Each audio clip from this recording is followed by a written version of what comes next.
Hello दोस्तों, muse YouTube channel में आपका स्वागत है। हिंदी कक्षा 11 काव्य 3 पुरानी चीज़ों के पक्ष में, जिसके कवि है राजेश जोशी। राजेश जोशी का जन्म सन 1946 में हुआ था। प्रगतिशील विचारधारा के कवि राजेश जोशी का जन्म मध्य प्रदेश के नरसिंहगढ़ जिले में हुआ। उन्होंने शिक्षा पूरी करने पर पत्रकारिता शुरू की और कुछ सालों तक अध्यापन किया। बैंक में नौकरी की और स्वतंत्र लेखन कर रहे हैं। अपने भावों और विचारों को व्यक्त करने के लिए कविता के अलावा कहानियाँ, नाटक, लेख, टिप्पणियाँ आदि पर कलम चलाई। लघु फिल्म के लिए पटकथा लेखन भी किया। भारतीय भाषा के साथ अंग्रेजी, जर्मन, रूसी भाषा में उनकी कविता के अनुवाद हुए। राजेश जोशी के 4 कविता संग्रह एक दिन बोलेंगे पैर, मिट्टी का चेहरा, नेपथ्य में हंसी और पंक्तियों के बीच। कहानी संग्रह में सोमवार और अन्य कहानियाँ, कपिल का पैर, 3 नाटक, अच्छे आदमी, जादू, जंगल, टंकारा का गाना शामिल है। आलोचनात्मक टिप्पणियों की किताब एक कवि की नोटबुक प्रकाशित हुई। उन्हें शमशेर सम्मान, पहल सम्मान, मध्य प्रदेश सरकार का शिखर सम्मान और माखनलाल चतुर्वेदी सम्मान के साथ केंद्रीय साहित्य अकादमी के पुरस्कार से भी सम्मानित किया गया। राजेश जोशी की कविता में स्थानीय बोली, वाणी, मिजाज और मौसम सभी कुछ व्याप्त है। प्रस्तुत कविता में सच के साथ मनुष्यत्व को बचाए रखने के लिए निरंतर संघर्ष करता मिलता है। आधुनिकता के बढ़ते कदम से दुनिया के नष्ट होने का खतरा जितना प्रबल है, उतना ही जीवन की संभावना की खोज में कवि बेचैन है। चलो दोस्तों, आज हम पुरानी चीज़ों के पक्ष में जो हिंदी की 11वीं कक्षा की तीसरी कविता है, उसका पठन करेंगे। कितनी ही बदल जाए ये दुनिया, कितनी ही बदल जाए ये दुनिया, काम आती रहती है लोगों को कुछ पुराने चीज़ें हर वक्त। नानी की कहानियाँ और दादी के घरेलू इलाज के नुस्खे काम आते रहते हैं, जैसे सदियों पुराने पहाड़ और प्राचीन और स्मृतियाँ उनके किनारे बसी सभ्यताओं की। कितनी ही बदल जाए ये दुनिया। कंप्यूटर और सैटेलाइट के इस युग में भी दुनिया की हजारों सड़कों पर दौड़ती रहती है हमारी पुरानी साइकिलें।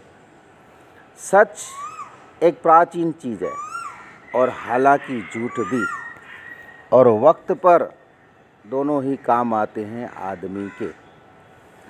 सारे बहस मुबाहिसों के बावजूद इतना तो तय है, सारे बहस मुबाहिसों के बावजूद इतना तो तय है, बनिस्बत हिंसा के एक सादा सरल जीवन ज़्यादा काम आते हैं लोगों के।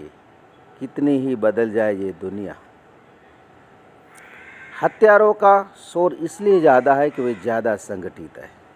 हत्यारों का शोर इसलिए ज़्यादा है कि वे ज़्यादा संगठित है। दूब कम शोर मचाती है वृक्षों से, विनम्रता कोई कायरता नहीं। नई नई मूर्खताओं के बावजूद बची रहती है पुरानी समझदारियाँ, स्मृतियों से बची रहती है।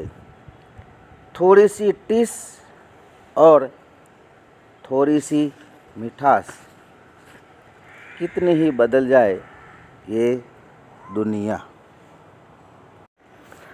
दोस्तों, अब कविता का सरल अर्थ लेंगे। उससे पहले काव्य में जो शब्द हैं उसका अर्थ हम जानें। नुस्खे, कागज़ पर लिखी गई दवा और उसकी सेवन की विधि। सदियों, 100 वर्ष का समूह, स्मृतियाँ, यादें। सैटेलाइट, उपग्रह, बहस मुबाहिसे, तर्क वितर्क, खंडन मंडन। बनिस्बत की अपेक्षा के बदले। दूब, एक प्रकार की लोचदार लचकदार घास। विनम्रता, नम्रता। कायरता, भीरुता, बुजदिली। टिस, रह रह कर उठने वाली पीड़ा। अब हम कविता का सरल अर्थ समझने का प्रयत्न करेंगे। कितनी ही बदल, पहली पंक्ति में कवि कहता है कि ये दुनिया परिवर्तनशील है। दुनिया में नित्य नए परिवर्तन होते रहते हैं। लोग नई नई चीज़ों को शौक़ से अपनाते भी हैं, पर पुरानी और अच्छी चीज़ों को वे त्याग नहीं देते। पुरानी चीज़ें आधुनिक युग में भी हमेशा लोगों को काम आती रहती है। नानी की ज्ञानप्रद कहानियाँ और दादी की इलाज के घरेलू नुस्खे न कभी पुराने हुए न कभी पुराने होंगे।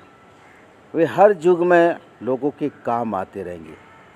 इसी तरह सदियों पुराने पर्वत और उनके किनारे बसी रची प्राचीन सभ्यता कभी नष्ट नहीं हो सकती। उसकी याद लोगों हमेशा रहेगी, वो हर युग में उनके काम आती रहेगी।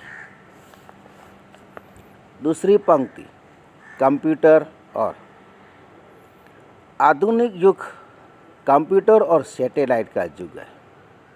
अधिकांश कार्य आज इन दोनों के सहयोग से संपन्न हो रहे हैं।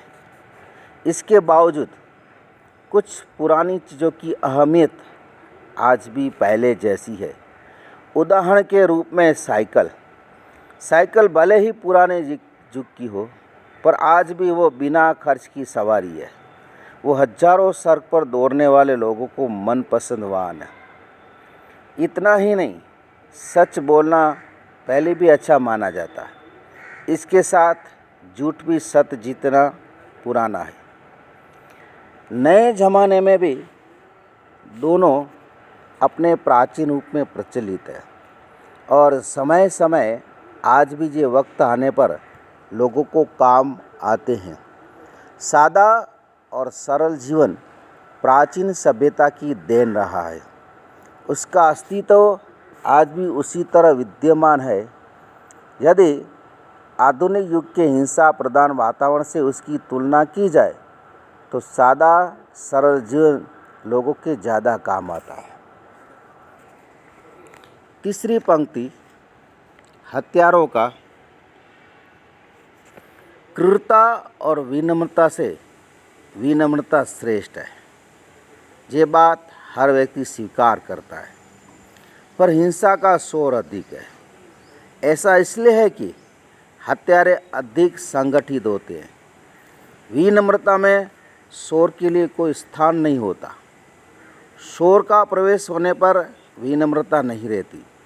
ये बात कवि वृक्ष और दूब के माध्यम से समझाते हुए कहते हैं कि तनकर खड़े हुए वृक्ष हवा लगने पर बहुत शोर मचाते हैं, पर टूटकर गिरते भी हैं।